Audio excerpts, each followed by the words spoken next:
अवधूत चिंतन श्री गुरुदेव दत्त श्री स्वामी समर्थ श्री स्वामी समर्थ. नमस्कार स्वामी भक्तांनो. कितीही संकट असोत, दुःखाचे डोंगर समोर असोत, तरीही आजचा हा दिव्य मंत्र कधीही दुर्लक्षित करू नका. हा मंत्र इतका प्रभावशाली आहे की गरिबीपासून संपत्तीपर्यंतचा मार्ग स्वामींच्या कृपेने खुला होतो. स्वामी समर्थ महाराजांचा आशीर्वाद या मंत्रातून तुमच्यापर्यंत पोहोचतो आणि तुमचं घर, धन, संपत्ती समाधानाने भरून जातं. ज्यांच्या आयुष्यात कधी पैसा टिकत नाही, सतत अडचणी येतात, त्यांच्यासाठी हा मंत्र म्हणजे एक चमत्कार आहे. भक्तांनो, तुम्हाला आजवर कोणत्याही मंत्राचा लाभ झाला नसेल तरी काळजी करू नका. हा मंत्र तुमचं नशीब उजळू शकतो. आयुष्यात नवा अध्याय सुरू करू शकतो, याची मी तुम्हाला खात्री देतो. विश्वास ठेवा आणि एकदा ऐका. स्वामींवर श्रद्धा असेल तर चमत्कार अटळ आहे. स्वामी भक्तांनो, हा मंत्र नाही, हा आहे साक्षात चमत्कार. होय, हा चमत्कार आपल्या ब्रह्मांड नायक श्री स्वामी समर्थांचा आहे. पण लक्षात ठेवा, तुमचा स्वामी समर्थांच्या शक्तीवर विश्वास असेल, श्रद्धा असेल तरच पुढचा व्हिडिओ पहा, नाहीतर आत्ता स्किप करा. कारण जिथे श्रद्धा असते, जिथे विश्वास असतो, तिथेच देव प्रकट होतो. तिथेच मिळतो आशीर्वाद, चमत्कार आणि अनुभव. आजचा मंत्र तुम्ही मनापासून श्रद्धेने ऐकला तर मी खात्रीने सांगतो, 101% हा मंत्र तुमच्या आयुष्यात चमत्कार घडवेल. फक्त एक विनंती, हा मंत्र पूर्ण ऐका. अर्धवट सोडला तर त्याचे फळ तुम्हाला मिळणार नाही. तुम्हाला स्वामी समर्थांवर पूर्ण विश्वास आहे का? तर कमेंट बॉक्समध्ये लिहा, होय स्वामी, मला पूर्ण विश्वास आहे. आता डोळे बंद करा, मन शांत करा आणि अनुभव घ्या स्वामी समर्थांच्या चमत्कारिक मंत्राचा. भक्तांनो, जर काही कारणास्तव तुम्हाला मंत्र जप करता येत नसेल तर काळजी करू नका. तुमच्या मोबाईलवर हा मंत्र लावून ठेवा. कमीत कमी 108 वेळा हा मंत्र आपल्या कानावर पडू द्या. कारण हे शब्द फक्त मंत्र नाहीत, ते आहेत स्वामींच्या कृपेचे कंपन, त्यांच्या शक्तीचा स्पंदन. तुम्ही हा मंत्र मनापासून ऐकला तर लवकरच तुम्हाला जाणवेल, घरात कुठून तरी धन, सुख, समाधान यांचं आगमन होऊ लागतं. पण लक्षात ठेवा, हा मंत्र कधीही अर्धवट सोडू नका. अर्धवट ऐकल्याने तुम्ही फक्त वेळ वाया घालवाल, पण त्याचे चमत्कारी फळ मिळणार नाहीत. स्वामींचे आशीर्वाद त्यांनाच मिळतात जे संपूर्ण श्रद्धेने, संपूर्ण एकाग्रतेने आणि संपूर्ण मनापासून मंत्र ऐकतात. म्हणून अजून एकदा नम्र विनंती, हा मंत्र फक्त बघू नका, संपूर्ण ऐका आणि अनुभव घ्या चमत्काराचा. आणि जर तुम्हाला अशीच स्वामी समर्थांची शक्तिशाली मंत्रमालिका ऐकायची असेल, स्वामींचं नामस्मरण सतत करत राहायचं असेल, तर आत्ताच आपल्या चॅनलला सबस्क्राईब करा. स्वामींची कृपा तुमच्यावर सदैव राहील. चला तर स्वामी भक्तांनो, आजच्या या चमत्कारिक मंत्राला सुरुवात करूया.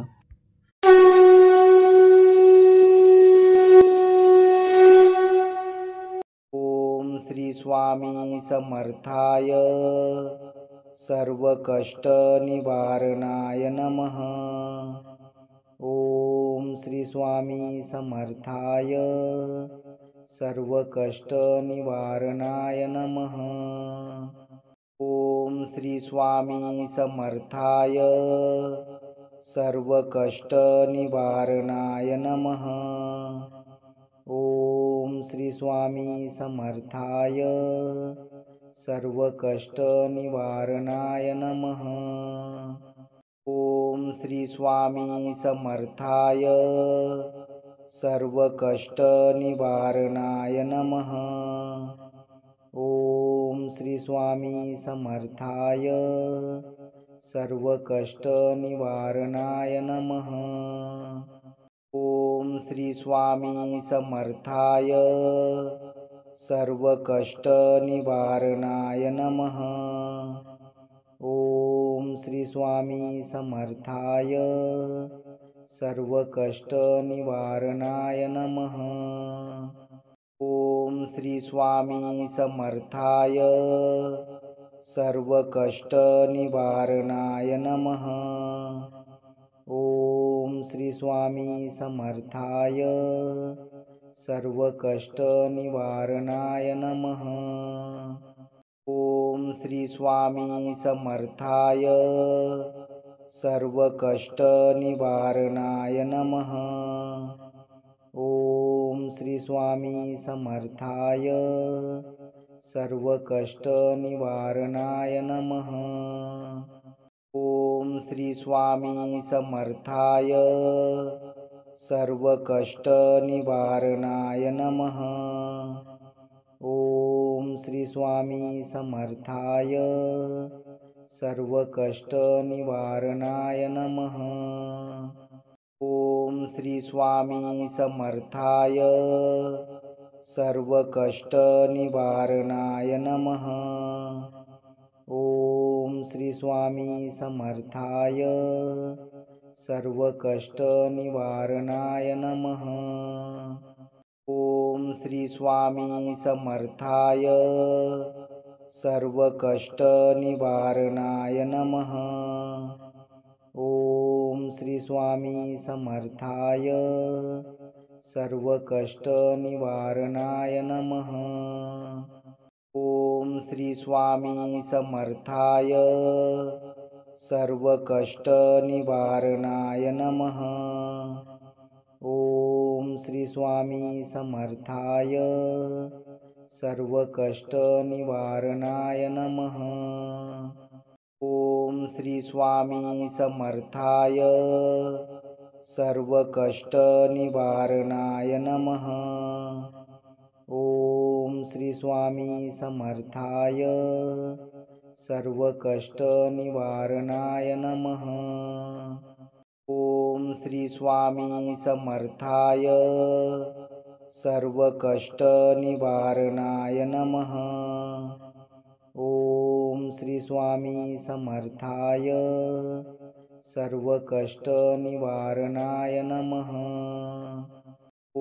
श्री स्वामी समर्थाय सर्वकष्टनिवारणाय नमः।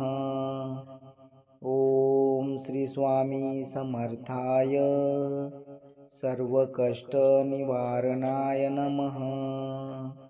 ओम श्री स्वामी समर्थाय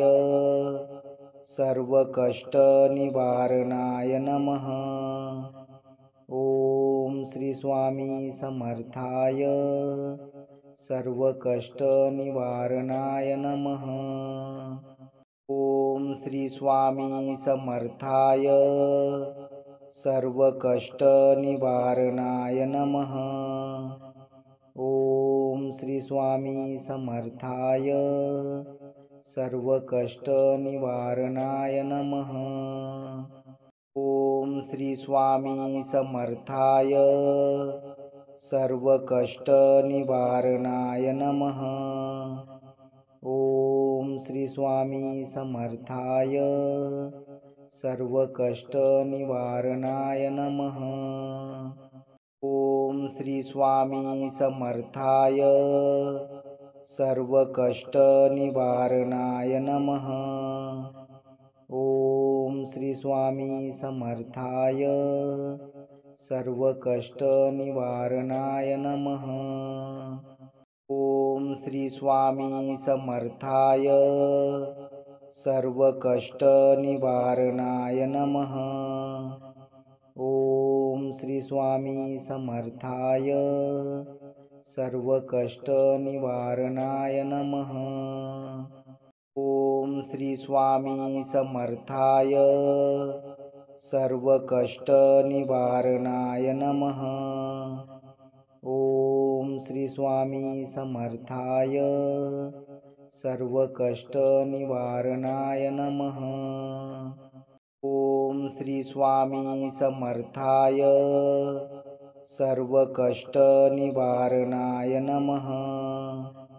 ओम श्री स्वामी समर्थाय सर्वकष्टनिवारणाय नमः। ओम श्री स्वामी समर्थाय सर्वकष्टनिवारणाय नमः। ओम श्री स्वामी समर्थाय सर्वकष्टनिवारणाय नमः। ओम श्री स्वामी समर्थाय सर्वकष्टनिवारणाय नमः। ओम श्री स्वामी समर्थाय सर्वकष्टनिवारणाय नमः। ओम श्री स्वामी समर्थाय सर्वकष्टनिवारणाय नमः। ओम श्री स्वामी समर्थाय सर्वकष्टनिवारणाय नमः। ओम श्री स्वामी समर्थाय सर्वकष्टनिवारणाय नमः। ओम श्री स्वामी समर्थाय सर्वकष्टनिवारणाय नमः। ओम श्री स्वामी समर्थाय सर्वकष्टनिवारणाय नमः। ओम श्री स्वामी समर्थाय सर्वकष्टनिवारणाय नमः। ओम श्री स्वामी समर्थाय सर्वकष्टनिवारणाय नमः। ओम श्री स्वामी समर्थाय सर्वकष्टनिवारणाय नमः। ओम श्री स्वामी समर्थाय सर्वकष्टनिवारणाय नमः। ओम श्री स्वामी समर्थाय सर्वकष्टनिवारणाय नमः। ओम श्री स्वामी समर्थाय सर्वकष्टनिवारणाय नमः। ओम श्री स्वामी समर्थाय सर्वकष्टनिवारणाय नमः।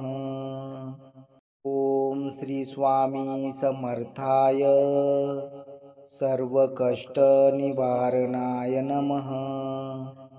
ओम श्री स्वामी समर्थाय सर्वकष्टनिवारणाय नमः। ओम श्री स्वामी समर्थाय सर्वकष्टनिवारणाय नमः। ओम श्री स्वामी समर्थाय सर्वकष्टनिवारणाय नमः। ओम श्री स्वामी समर्थाय सर्वकष्टनिवारणाय नमः। ओम श्री स्वामी समर्थाय सर्वकष्टनिवारणाय नमः।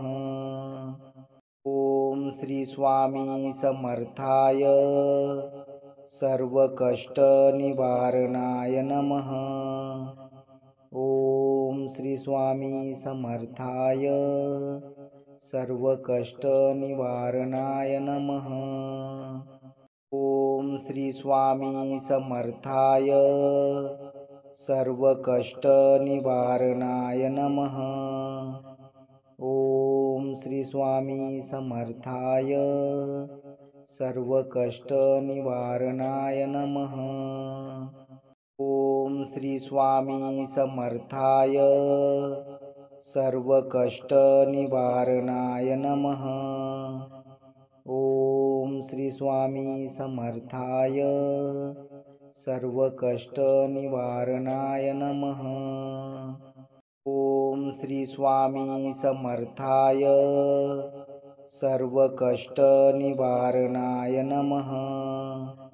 ओम श्री स्वामी समर्थाय सर्वकष्टनिवारणाय नमः। ओम श्री स्वामी समर्थाय सर्वकष्टनिवारणाय नमः। ओम श्री स्वामी समर्थाय सर्वकष्टनिवारणाय नमः। ओम श्री स्वामी समर्थाय सर्वकष्टनिवारणाय नमः।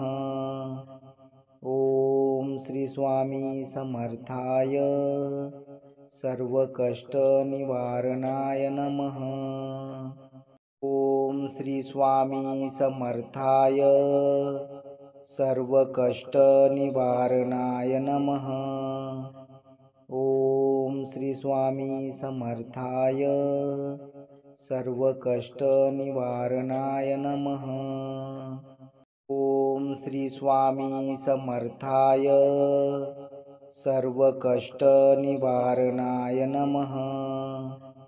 ओम श्री स्वामी समर्थाय सर्वकष्टनिवारणाय नमः। ओम श्री स्वामी समर्थाय सर्वकष्टनिवारणाय नमः। ओम श्री स्वामी समर्थाय सर्वकष्टनिवारणाय नमः। ओम श्री स्वामी समर्थाय सर्वकष्टनिवारणाय नमः। ओम श्री स्वामी समर्थाय सर्वकष्टनिवारणाय नमः। ओम श्री स्वामी समर्थाय सर्वकष्टनिवारणाय नमः। ओम श्री स्वामी समर्थाय सर्वकष्टनिवारणाय नमः। ओम श्री स्वामी समर्थाय सर्वकष्टनिवारणाय नमः। ओम श्री स्वामी समर्थाय सर्वकष्टनिवारणाय नमः। ओम श्री स्वामी समर्थाय सर्वकष्टनिवारणाय नमः। ओम श्री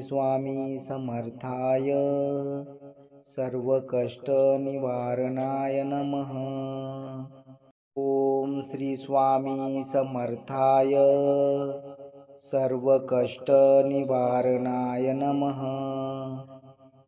ओम श्री स्वामी समर्थाय सर्वकष्टनिवारणाय नमः।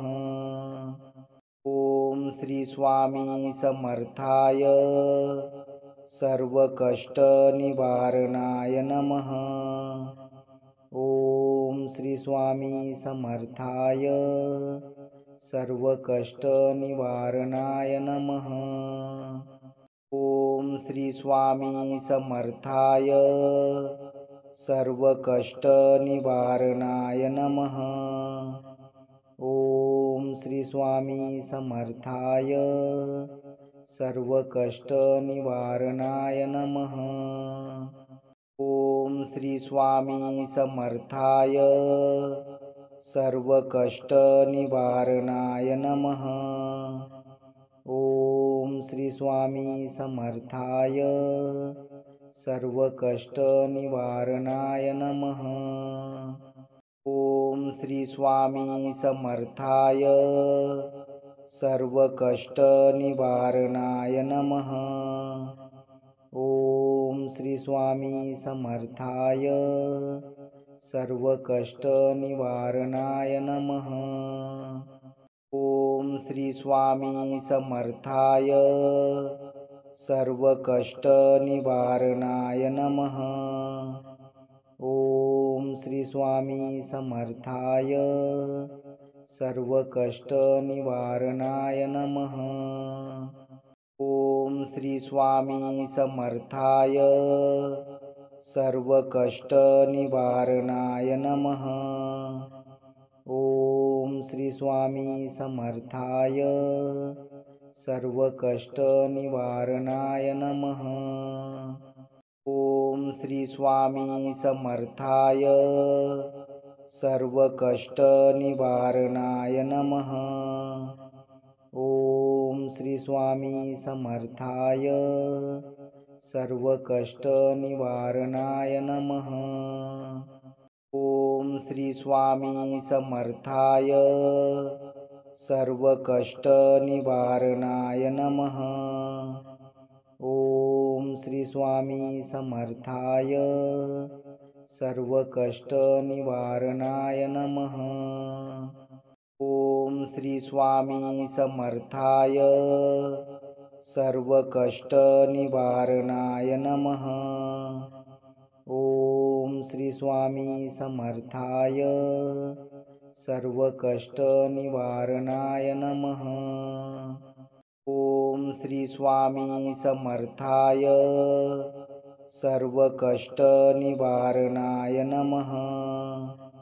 ओम श्री स्वामी समर्थाय सर्वकष्टनिवारणाय नमः।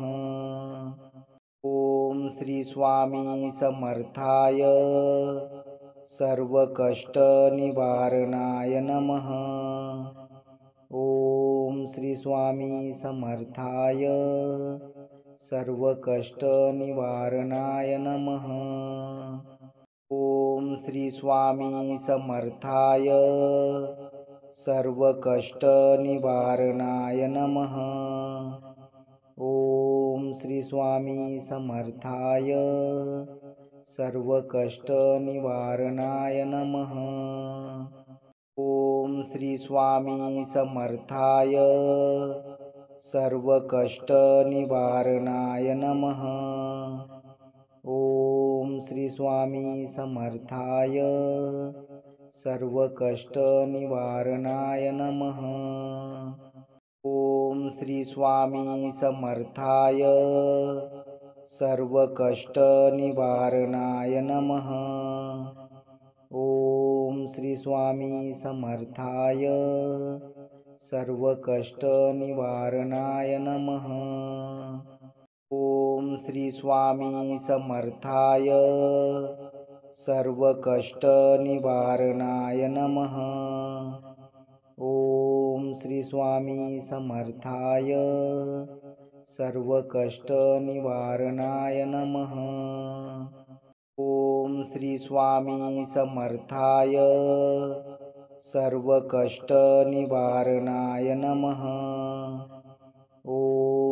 स्वामी समर्थाय सर्वकष्टनिवारणाय नमः। ओम श्री स्वामी समर्थाय सर्वकष्टनिवारणाय नमः। ओम श्री स्वामी समर्थाय सर्वकष्टनिवारणाय नमः। ओम श्री स्वामी समर्थाय सर्वकष्टनिवारणाय नमः। ओम श्री स्वामी समर्थाय सर्वकष्टनिवारणाय नमः। ओम श्री स्वामी समर्थाय सर्वकष्टनिवारणाय नमः। ओम श्री स्वामी समर्थाय सर्वकष्टनिवारणाय नमः। ओम श्री स्वामी समर्थाय सर्वकष्टनिवारणाय नमः। ओम श्री स्वामी समर्थाय सर्वकष्टनिवारणाय नमः। ओम श्री स्वामी समर्थाय सर्वकष्टनिवारणाय नमः। ओम श्री स्वामी समर्थाय सर्वकष्टनिवारणाय नमः। ओम श्री स्वामी समर्थाय सर्वकष्टनिवारणाय नमः। ओम श्री स्वामी समर्थाय सर्वकष्टनिवारणाय नमः। ओम श्री स्वामी समर्थाय सर्वकष्टनिवारणाय नमः। ओम श्री स्वामी समर्थाय सर्वकष्टनिवारणाय नमः। ओम श्री स्वामी समर्थाय सर्वकष्टनिवारणाय नमः। ओम श्री स्वामी समर्थाय सर्वकष्टनिवारणाय नमः। ओम श्री स्वामी समर्थाय सर्वकष्टनिवारणाय नमः। ओम श्री स्वामी समर्थाय सर्वकष्टनिवारणाय नमः। ओम श्री स्वामी समर्थाय सर्वकष्टनिवारणाय नमः। ओम श्री स्वामी समर्थाय सर्वकष्टनिवारणाय नमः। ओम श्री स्वामी समर्थाय सर्वकष्टनिवारणाय नमः। ओम श्री स्वामी समर्थाय सर्वकष्टनिवारणाय नमः। ओम श्री स्वामी समर्थाय सर्वकष्टनिवारणाय नमः। ओम श्री स्वामी समर्थाय सर्वकष्टनिवारणाय नमः। ओम श्री स्वामी समर्थाय सर्वकष्टनिवारणाय नमः। ओम श्री स्वामी समर्थाय सर्वकष्टनिवारणाय नमः। ओम श्री स्वामी समर्थाय सर्वकष्टनिवारणाय नमः। ओम श्री स्वामी समर्थाय सर्वकष्टनिवारणाय नमः। ओम श्री स्वामी समर्थाय सर्वकष्टनिवारणाय नमः।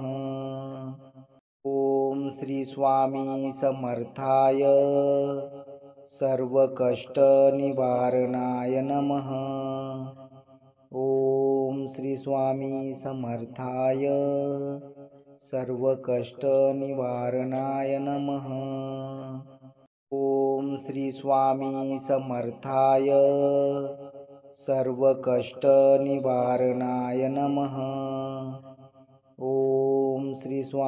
समर्थाय सर्वकष्टनिवारणाय नमः।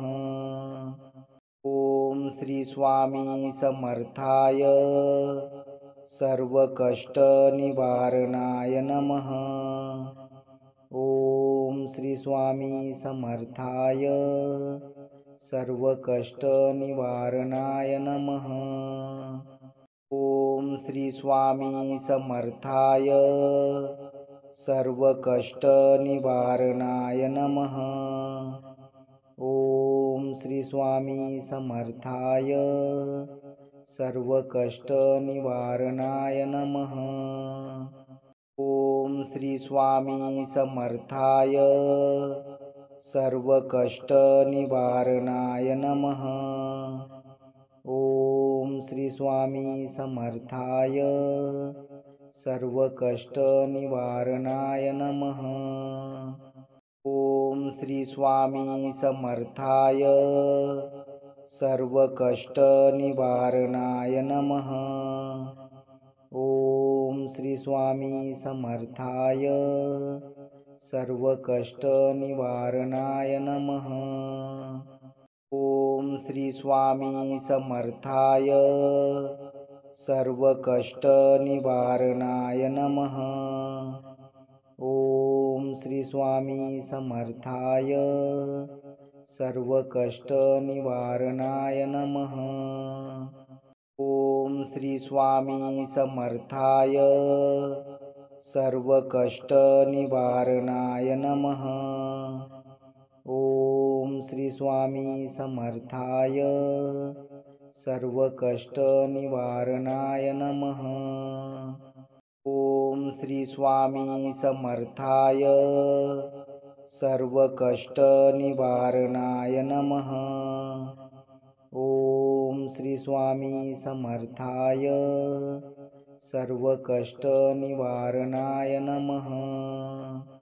ओम श्री स्वामी समर्थाय सर्वकष्टनिवारणाय नमः। ओम श्री स्वामी समर्थाय सर्वकष्टनिवारणाय नमः। ओम श्री स्वामी समर्थाय सर्वकष्टनिवारणाय नमः। ओम श्री स्वामी समर्थाय सर्वकष्टनिवारणाय नमः।